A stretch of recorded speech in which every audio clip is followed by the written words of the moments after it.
A Polish dive boat leaves port toward the furthest reaches of the Baltic Sea. The divers aboard are about to undertake a rare exploration of Nazi Germany's most mysterious warship.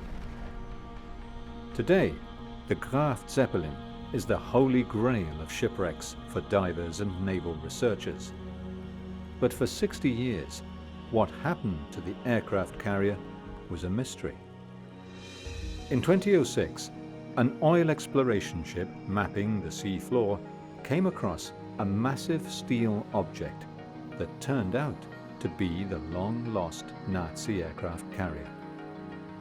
This is the story of how it was built, sunk, and eventually found, more than half a century later.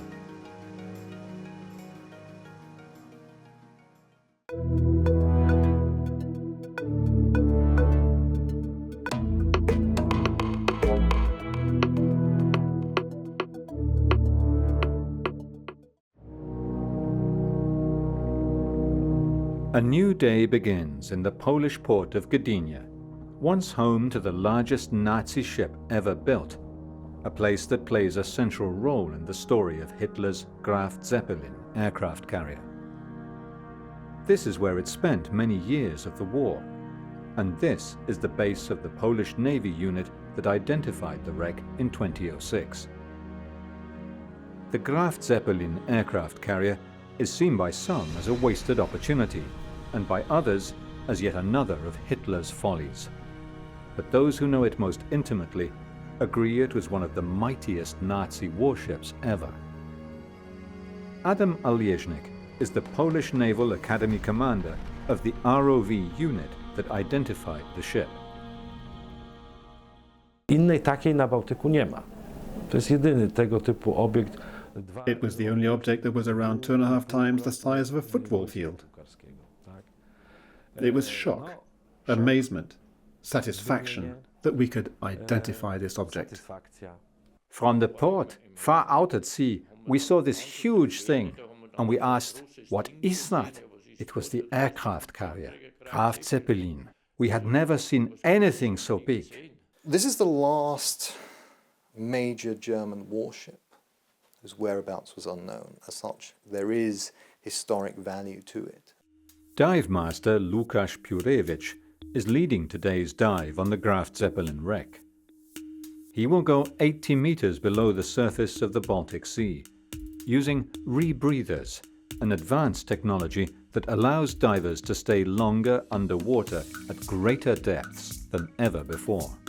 His diving companion for many years, Łukasz Pastwa, joins him. The pair departs to join the rest of the team at a small port near Gdynia.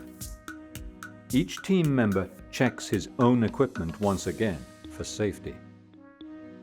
They are using the most advanced rebreathers, a technology that recycles oxygen, nitrogen and helium in a closed circuit, removing exhaled carbon dioxide, allowing divers to stay underwater for longer.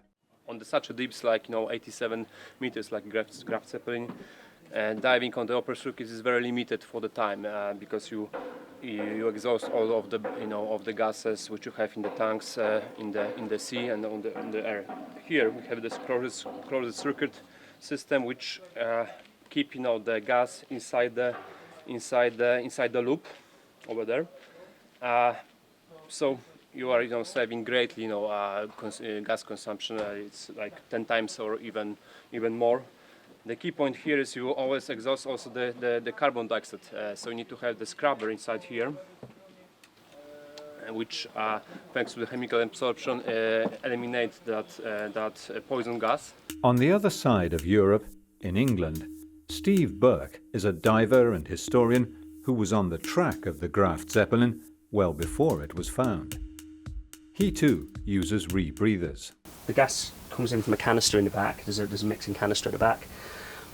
I inhale it this way into this lung. You inhale it, you exhale it in, and then it goes back through the canister for the scrubber, and it's chemically scrubbed to remove the carbon dioxide. This is the mixing chamber. Okay, so that would obviously be connected to keep the water out. And in my particular machine, I've personalised it somewhat. So this cylinder's just for my suit inflate. As they come as standard, that would have the trimix in it. You need to trust the rebreather that he give you exactly the mix what you want. And now in this moment we have really stable rebreathers. We are trust them, and of course we are ready for some kind of the problems. We are trained how to handle it with these problems. But the rebreathers give you a lot of good things. The first of all is time under the water. You can spend much more longer. The Polish catamaran the team is using can berth 7 divers for the night and is particularly stable, a prerequisite for deep diving with heavy equipment. It takes 6 hours to get to the location above the Graf Zeppelin on the small boat. Advances in diving technology have enabled longer dives, but when the first private divers were allowed on the wreck in 2009, they were using the complex and cumbersome tri-gas system. Today, the crew is equipped with the most advanced rebreathers and heated dry suits. As the boat arrives on location, it drops anchor so the team can gather for a briefing about what they're about to see. Okay guys, so we are on the position now. So we will split together as the 2 teams. The first going me, Tomek and Lucas. And really we don't know where we put the line. As you remember, the wreck is big. It's over 30 meters long, and wide something like 35 meters. So we know that the line is going around somewhere this area. Here we have a lot of the nets. Last time when we was here, we need to cut these nets. We need to make the entrance like that, okay? Getting the dry suits on is laborious. The undervests are heated as the cold Baltic Sea is only 5 degrees centigrade. The group splits into 2. Łukasz goes down with the first group. The others watch for passing ships. Time is ticking. The dive will last 3 hours, counting 1 hour in all for decompression.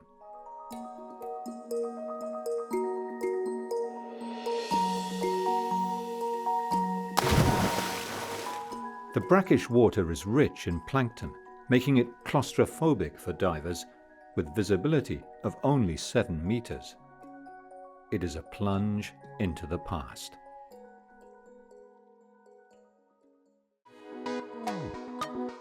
Hamburg, the Venice of the North, with its canals and warehouses, once the throbbing heart of Germany's maritime trade. This is home to the Peter Tam collection of nautical artifacts, the largest private collection in the world, gathered over decades. Objects hidden in the archives for years re-emerge, including extremely rare and fascinating original documents from the Graf Zeppelin. Gerrit Menzel is the curator of the museum. Also zu dem Flugzeugträger Graf Zeppelin gibt's. There is a lot from the Graf Zeppelin. We are lucky to have so much on that topic. We have a huge collection of ship photographs, we have the construction plans, and a very good model, and also models of the aircraft carrier aircraft that were constructed especially for the Graf Zeppelin. Of course, we also have various literature and stories. Dazu haben wir natürlich auch Literatur, Zeichnungen. In 1935, just 17 years after the Treaty of Versailles deprived Germany of a navy, Adolf Hitler forced Britain to allow Germany to build a fleet a third of the size of the Royal Navy. Hitler's so-called Plan Z was to give Germany a world-class navy by the 1940s, including 4 aircraft carriers. Bekannt ist eine Haie-Denkschrift. It is known that there was this grand plan, codeword Plan Z, that was supposed to develop over many years, not just from 1939, but far into the future, to build a huge navy with at least 8 aircraft carriers, including the Graf Zeppelin, along with the Carrier B, These were the first in an ambitious plan that eventually would prove unrealistic given the way the situation in Europe was developing at the time. Because at the end of the war, we had an unfinished navy that looked nothing like it was supposed to in the beginning. Was wir nur eigentlich damit anfangen werden. The first two Flugzeugträger, A and B, were begun in 1936. These top-secret technical specifications were the original plans. Some of these plans made it into Russian hands after the war. "Excellent machine," was noted in the margin by the Russian engineers. They are rare archival documents that few people have ever seen, though they may one day be displayed in the Hamburg Maritime Museum, where there is also a scale model of the Graf Zeppelin, kept safely behind glass. Even the aircraft that would have been deployed on the aircraft carrier have been reduced in minute detail. The Graf Zeppelin was actually built here, 150 kilometers away, in Kiel, Germany's foremost Baltic Sea port and the heart of its military shipbuilding industry. The Kiel Canal links the safe haven of the Baltic port with the North Sea and open Atlantic, as well as Hamburg. Ships built here, out of range of the Royal Navy, such as the mighty Bismarck and potentially also the Graf Zeppelin, could sail through the canal and take the British by surprise in the North Atlantic. The hull of the Graf Zeppelin was 262.5 meters long overall, the size of 2.5 soccer fields. It had a beam of 27 meters and a maximum draft of 7.6 meters, the general dimensions of a large cruise ship of today. It was planned to be home to 42 aircraft. At the time, it was the world's largest aircraft carrier. The flight deck was 244.5 meters long, with wooden planking covering the steel armor. There were two hangar decks, the upper and lower. The upper was 185 meters by 15 meters wide, the lower 171 by 15. It was an amazing machine. The Graf Zeppelin was powered by 4 Brown-Boveri turbines, providing 200,000 horsepower, turning 4 propeller shafts, allowing for a top speed of 34 knots, or 63 kilometers per hour, making it faster than some of the most powerful cruise ships of today. With a 5,000-ton fuel oil capacity, her theoretical range would have been 15,500 kilometers. The Graf Zeppelin was launched with great fanfare on December the 8th, 1938. The 3 men who would mark the Graf Zeppelin's destiny were present. Adolf Hitler, absolute leader of Germany. Grand Admiral Erich Raeder, a veteran of World War I who was determined never to allow another naval blockade. And Reichsmarschall Hermann Göring, deputy leader of the Nazi Party and commander of the Air Force, who was determined never to allow the Navy to have aircraft. Der erste deutsche Flugzeugträger soll auf Befehl des Führers Graf Zeppelin heißen.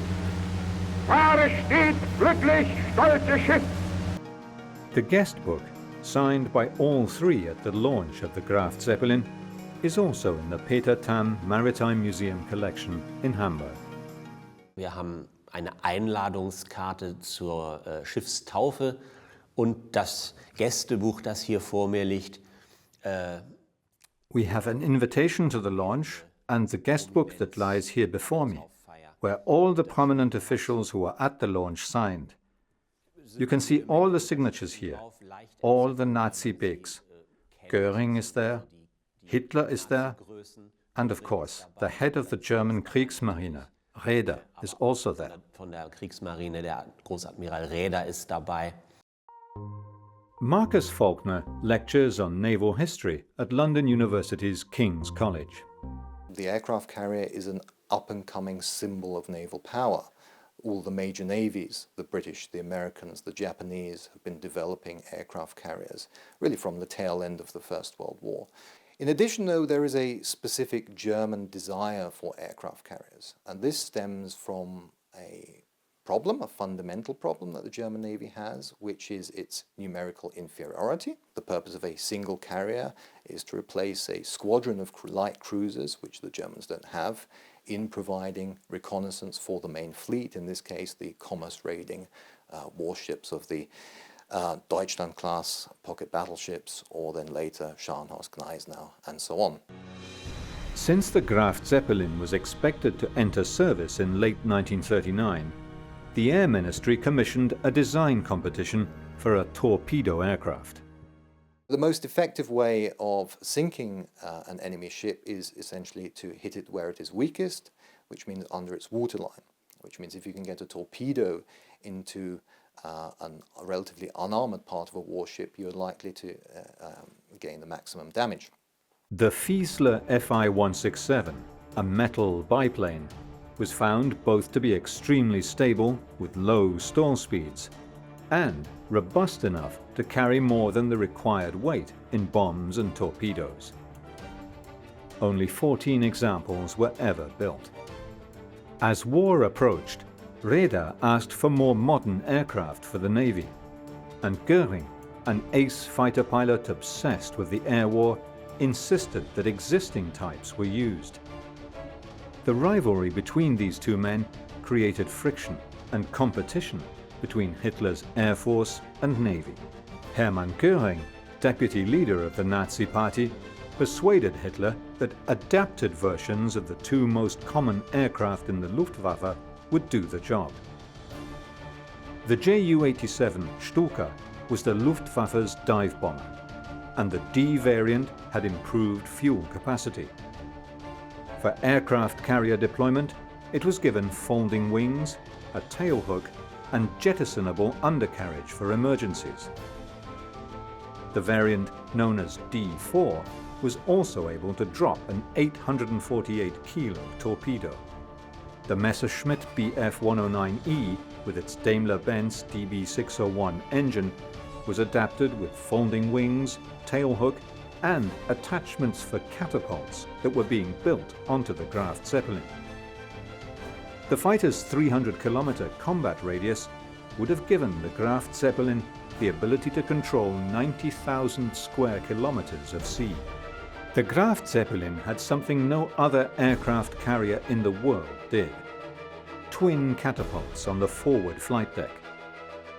These were 20 meters long and could accelerate airplanes to 135 kilometers per hour. They are still visible underwater. This was a novel way of doing things. No other navy experimented with this method, quite simply because most other navies had evolved their fighter components. Nobody had done this from scratch. We do not know if these catapults would work. We shouldn't forget that aircraft carriers are the most complex warship around, one in which it's vitally important that all its component parts actually function properly. So the Graf Zeppelin represents the sort of the sum total of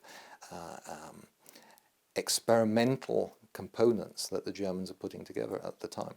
Although the carrier was designed to have 8 15mm guns for operations without aircraft, these were eventually removed, and the wreck at the bottom of the Baltic Sea is a steel giant without its weapons.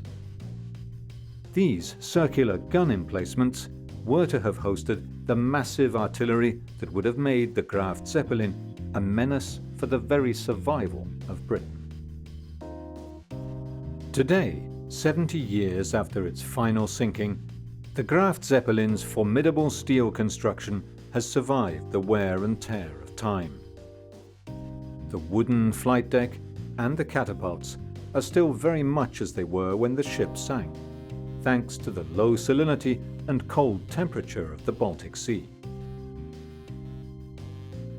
It is impossible to explore the whole massive 260-meter-long wreck in a single dive. When we reached the wreck on the when he was on the Graf, we tried to realize where we are, and there was just the big wreck, the big platform, the wooden platform, and that was something new for us. Yes, but the wreck is also really interesting because from the bottom to the highest point is around 20 meters, so it's like a big building, and except that is a really white one. 1939. Europe was hurtling towards another war. First Austria, then the German-speaking Czech region of the Sudetenland were annexed by Nazi Germany, with Czechoslovakia itself seized not long afterwards. When Hitler invaded Poland, Britain and France declared war. Hitler's Plan Z was abandoned, and the material being used to construct battleships was instead used for submarines, known as U-boats. The aircraft carrier Graf Zeppelin languished in the Kiel shipyards, where the U-boats were being rapidly built in numbers. It's not until the British start long-range photo reconnaissance flights over the central and eastern Baltic that they actually have a first-hand glimpse of the Graf Zeppelin itself. And the issue is, well, what happens when the Germans bring out an aircraft carrier? And it's quickly identified that if the Germans complete an aircraft carrier and bring her out into the Atlantic, it's going to change the dynamics considerably. The initial successes of the Kriegsmarine put Britain on the defensive. During the German invasion of Norway, the battle cruisers Gneisenau and Scharnhorst sank the British aircraft carrier Glorious, while U-boats sank the battleship Royal Oak and the aircraft carrier Courageous. When the Nazis occupied France, they had the whole Atlantic seaboard under their control. Now their ships and U-boats could threaten a blockade of Britain. In July 1940, the British lost track of the Graf Zeppelin as it was towed from Kiel to Gdynia, or Gotenhafen as the Germans called it, where it remained until Germany invaded Russia. Steve Burke found a member of the Graf Zeppelin crew who was on the ship during that voyage. Guten Morgen. Guten Morgen. August Brunmeier told Burke about his time as a light infantryman assigned to the Kriegsmarine. He was based in Kiel on the Ostsee Canal when he got the call to come to the station with just a light pack. Ja, dort sind wir hingekommen, da sind circa so 100 oder 150 Mann zusammengekommen. So we went there, and there were 140 men came together, and we were taken to the train station and put in a coach. We had no idea why or where we were going, but we eventually noticed we were heading in direction east. Then we arrived in Gotenhafen, and we were put on a ferry. We could see this huge thing, and we said, "What is that?" It was the aircraft carrier, Graf Zeppelin. We had never seen anything that big. Ganz in der Ferne, da haben wir dann so ein großes Ding gesehen. Ja, was ist das? Ja, das ist der Flugzeugträger Graf Zeppelin. Also, so was Großes haben wir nie gesehen. The British did not know where the Graf Zeppelin was until these aerial photographs of the ship in Gdynia port were taken by British reconnaissance aircraft nearly 18 months later, just before it was sent back to Kiel for completion. Wir mussten dann Munition übernehmen und Vierlingsflak und so weiter. Das ist alles. We had to take over the munitions and mount all the anti-aircraft artillery machinery and put everything in order. Then we were told that the ship would be towed to Kiel for further construction, and we had to take over the anti-aircraft artillery defense in the case that there would have been an attack on the aircraft carrier. Angriffe auf den Flugzeugträger stattfinden würden. The story of the Graf Zeppelin is closely tied to the story of the German-occupied port of Gotenhafen, or Gdynia today. The city was built by Poland after Danzig, or Gdansk, was declared an independent city. The Graf Zeppelin was berthed here in the military port near the container terminal, right in front of what is today the office of Adam Olieżnik, the Polish Navy officer who commanded the first ROV inspection of the ship. I w pewnym momencie One day I got this telephone call telling me that they wanted to organize a research ship to identify a new wreck. Związanego z identyfikacją nowo odkrytego wraku. Z informacją, że to jest prawdopodobnie Graf Zeppelin.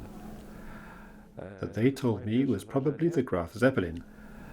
Pomyślałem sobie znowu, ponieważ była taka sytuacja. My first reaction was, again? Because we'd been identifying wrecks already in 2006. We'd been doing it since 2003. Today, the wreck is one of the most sought-after dives for experienced deep-water divers like Łukasz and his team. Except for the marine life that inhabits it and the damage from its sinking, the Graf Zeppelin is exactly as it was in 1945, a ghostly reminder of Hitler's delusions of grandeur.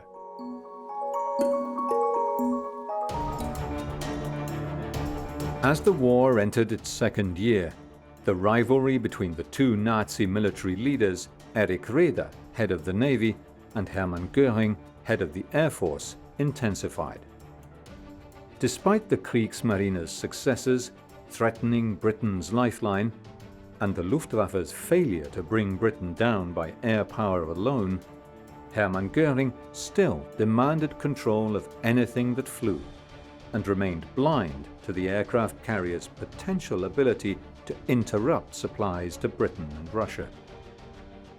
When Hitler ordered the invasion of Russia, it became clear that resources for the Air Force would be given priority. Raeder's position comes under increasing strain, and after the German invasion of the Soviet Union in 1941, naval armaments, although initially prioritized, are simply never going to have the same amount of material being devoted to them as the army, because it is fighting on the Eastern Front. So really after the Soviet counteroffensive in the winter, or December of 1941, throughout the winter, 41-42, from that point onwards it's very clear that the Navy is simply not going to get the material necessary.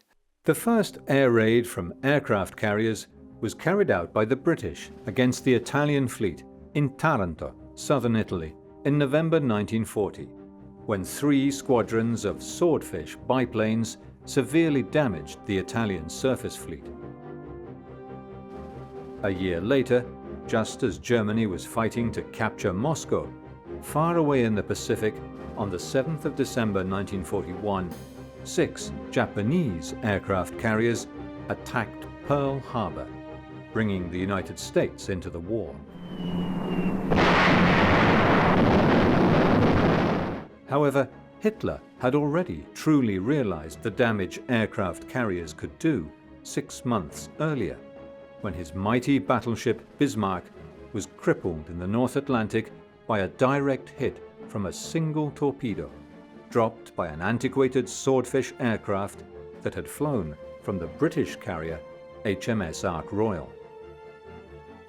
After a sustained battle with the Royal Navy, the Bismarck sank the following morning on May the 27th, 1941, taking more than 2,000 men down with her. In a sense, from a German perspective, rather than Taranto or Pearl Harbor being really key moments, it's really the loss of the Bismarck that is the wake-up call. Because the Bismarck sortie into the Atlantic had really demonstrated the value that aircraft carriers had, that theoretical value that everybody knew they had, but an ability to cover ocean space and to cripple a very modern battleship. By 1942, Hitler recognized the need to stop the Allied Arctic convoys to Russia and ordered construction on the Graf Zeppelin to continue. In parallel to the photo reconnaissance, there's a small amount of signals intelligence which suggests that the Luftwaffe is still putting together and training pilots for service on an aircraft carrier. At the same time, 3 German capital ships managed to slip through the English Channel to the North Atlantic under the nose of the Royal Navy. Concerned about the Graf Zeppelin's deadly potential, the British tried to sink the aircraft carrier in Gdynia. In August of 1942, Bomber Command launches its longest raid to date. The fact that the British are willing to risk an extreme long-range bomber mission to take out a German capital ship says something about the way that the Admiralty sees the Graf Zeppelin as a threat. The loss of a German destroyer during a failed interception of an Arctic convoy at the end of December 1942 made Hitler change his mind once again. Hitler has for a number of years now been pushing radar, been pushing the Navy to employ vessels on the one hand in a more aggressive manner to attain greater results, but on the other hand not to risk them, not to risk their crews. And this is an intractable position. And eventually warships are lost. And this is ultimately what causes radar to tender his resignation. By this stage, German shipyards are working primarily on U-boats, on repairing what remains of the surface fleet, and there simply isn't the material, not only in the shipyards, but within the Third Reich, to finish the aircraft carrier project. The ship was moved from vulnerable Kiel to Poland, this time to Stettin, and eventually to the mouth of the Parnitz at Swinemünde, today's Schweine-Oeschen, where it housed timber and other supplies needed by the German forces occupying Poland. The anti-aircraft gun crews continued to defend the ship. Ablauf, der war eigentlich so, ständige Bereitschaft am Geschütz. There was regular duty on defense, then we had to get to know the other troops and learn to work together, because the entire defense crew had never worked together before. They were all from different areas. One was from here, one was from there, and they had to try to practice together. Und so weiter. Aber es ging da eigentlich ganz. It was all pretty loose. Sure, we had some drills, and we had to make sure that everything was functioning and all the parts fit together. But otherwise, well, what can I say? It was a bit like a cruise ship voyage. Es war, man könnte sagen, es war eine Schiffsreise. German human and material resources were now being pushed to their limits, as fighting on the Eastern Front demanded more resources, and Allied bombing was beginning to impact production. The Germans had lost the key battles of Stalingrad and Kursk. By 1944, the Third Reich was in full retreat on all fronts.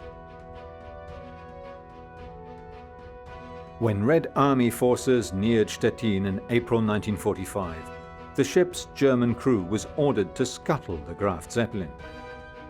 At 6 p.m. on the 25th of April 1945, just as the Russians entered Stettin, the charges were detonated. Later, it was subject to inspection by Russian and British experts. The Graf Zeppelin represents a certain technical and political curiosity, if you will.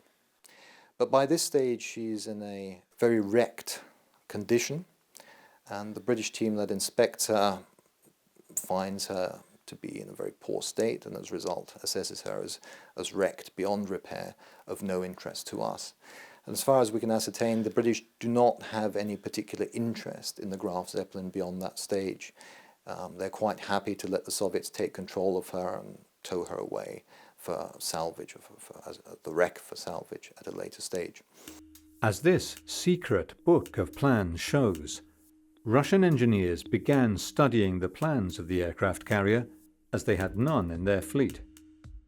It posed a great threat and a great opportunity. The United States and Britain both had aircraft carriers. Now, the Russians had both the plans and the damaged carrier. The Soviets certainly find her as a prize. She also represents an opportunity to learn something. The Soviets are just as interested as the British or the Americans are in understanding German naval technology, even more so because the Soviets are coming from a position of knowing even less, not only about aircraft carriers specifically, but about the whole range of naval subjects. And after all, the Germans have made advances in many areas. In 1946, Russian mariners raised the Graf Zeppelin and towed it away. Total silence. But the mystery fascinated Steve Burke, who continued to look for clues. We went to the local college and sat in a Russian class, and we got their most advanced student to translate a letter for me, which we sent off to a Russian archive. And then this letter came, and it came in an envelope. I always remember coming home from work, and it says on the front, Defence Air Attaché, unclassified, stamps all over both sides. And I remember my mum was really, really concerned. She's like, what the hell have you done? The letter revealed the location where the Soviet Navy had sunk the Graf Zeppelin. It was the first ray of light shed on the 60-year-old mystery. But it was still not enough to find the ship. We opened it, and of course, it's a letter in Russian. I could see what looked to be coordinates, but I didn't know what any of the letter said, so we then had to go back and track those same guys down and had to have the reverse, have it translated. And of course, they'd give us a position, and the letter essentially says that the ship was disposed of after World War II as weapons target. A grainy photograph of the sinking of the Graf Zeppelin that appeared in a Russian magazine proved a valuable clue to help Burke calculate where he believed the mysterious Nazi aircraft carrier might lie. And we were able to get copies of this really, really grainy picture, which you might not be able to see, of the carrier sinking. And this was published in a Russian magazine.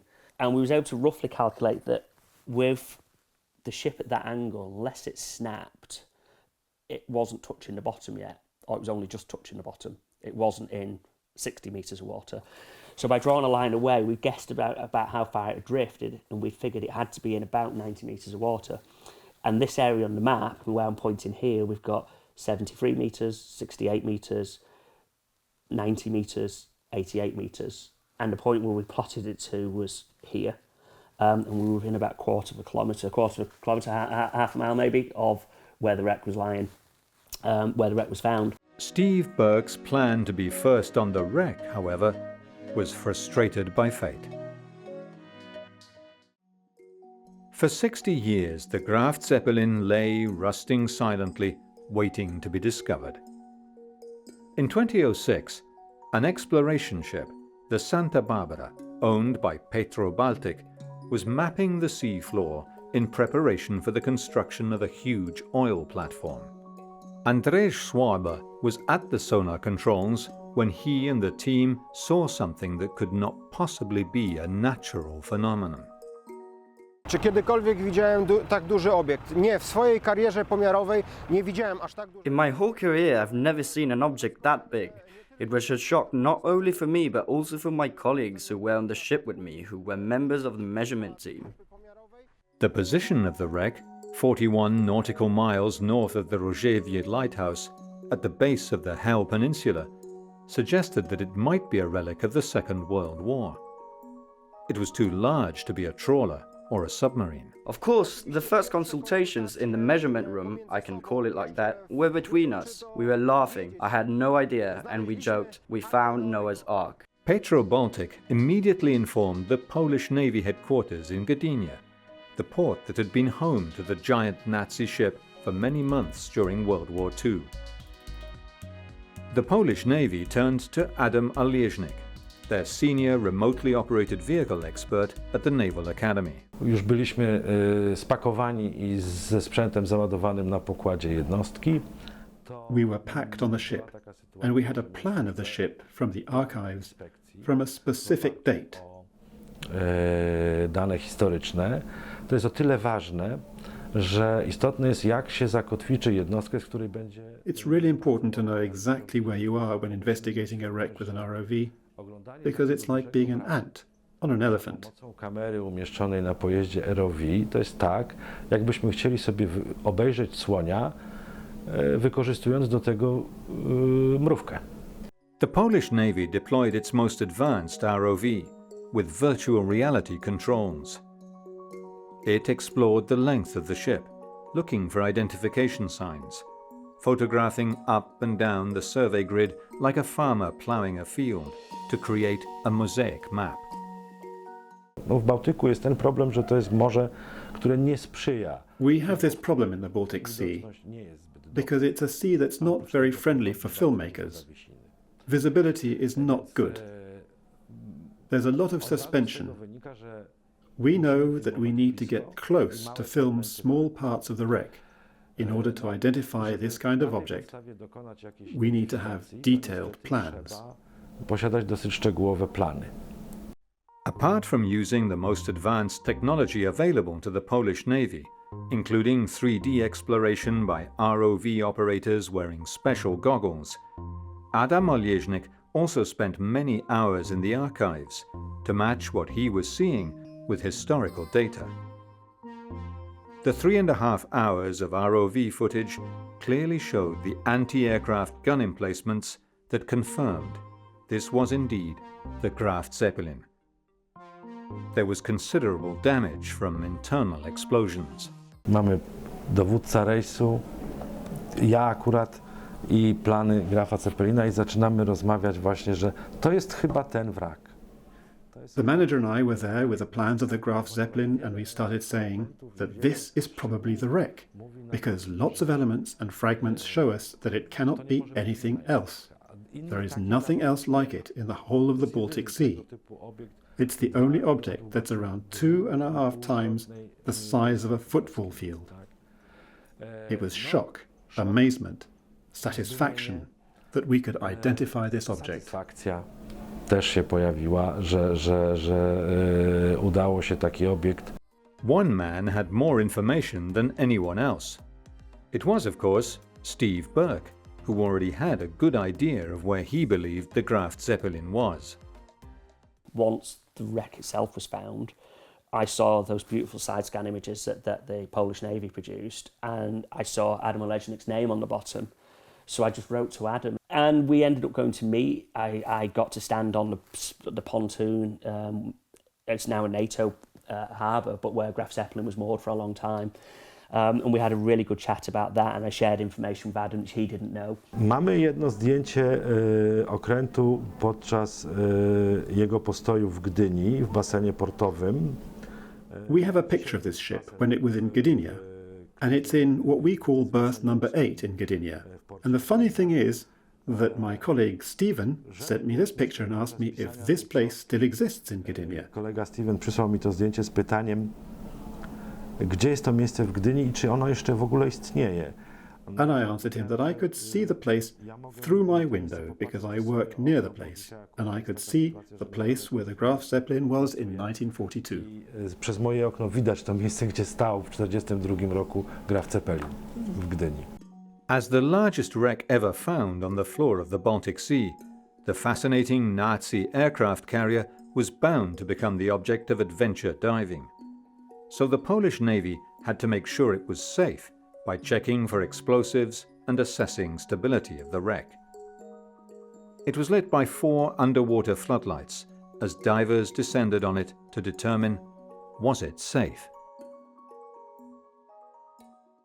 Dopiero potem zaczęły się jakby rozważania na temat tego, czy ten wrak można udostępnić. After this, we were planning to allow recreational dives on the wreck. The deciding body is the Civil Sea Administration, which decides whether or not to give access to tourists. When we decided this, we needed to check the wreck to make sure it was safe for non-professional divers. So we needed to do a dive survey of the wreck, just to check that the wreck was safe for non-military divers. Polegającą na tym, żeby sprawdzić, czy wrak dla nurków niemilitarnych, nieprofesjonalnych, dla turystów jest bezpieczny. The divers examined the wreck of the largest German fighting ship of the Second World War. It was designed to threaten the navies of the free world, but remained a ghostly presence for the whole of the war until it mysteriously disappeared 2 years after the end of the devastating conflict. Znaczy, uszkodzony najbardziej jest dziób okrętu. Tak jakby tego dziobu nie było. The biggest damage is on the hull. It's like part of the hull has disappeared, but the rest of the ship is fine. For me personally, the biggest shock was to see how well preserved the wooden planks are, because it's so beautiful. You'll see this in the movie that I gave you. This was the biggest shock for me, that after so many years underwater, this wood is in such good condition. There are so many bent and twisted elements that show the ship was bombed inside, but in different areas. Świadczą o tym, że jednostka była ostrzelana, bombardowana, że były też wybuchy, które jakby rozrywały kadłub od środka. Meanwhile, the divers return to the surface. The amazing exploration of the wreck has allowed them to observe once again the gigantic secret weapon of the Third Reich, which many believe could have changed the course of the war at sea, had it ever been used as intended. From the beginning, the wrecks was just the place where we can go for a dive. And after that, from these dives, it became a little bit more interesting, because we find some wrecks, we dive on them, but after that we want to know the name of the ship, the history of the ship. So that developed a little bit, and from over 10 years, we try to find another wrecks. We try to make some investigation about the history. With today's advanced diving technology, maritime engineers and historians will soon be able to study the bridge, the engine rooms, and the many still sealed chambers, shedding first light on what lies deep inside Nazi Germany's most powerful war machine. The crew returns home after an intense dive. The team split up after a long day and say goodbye before heading their separate ways.